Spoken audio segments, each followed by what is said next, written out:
Step 1. Place the top layer board in the correct line position on the main frame.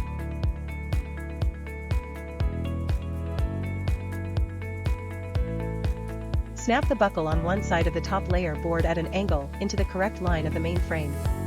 Place the top layer board parallel and snap the other side of the buckle in place as well.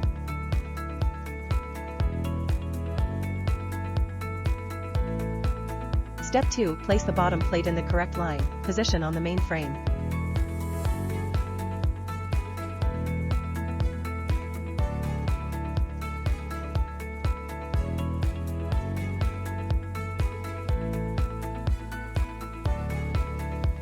Step 3. Push the two activities layer boards along the grooves on the main frame, placing them in sequence.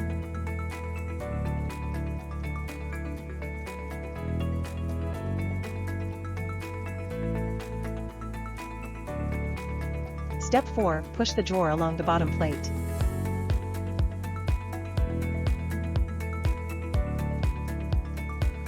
Step 5. Hang the pen holders and the vertical file folder holder.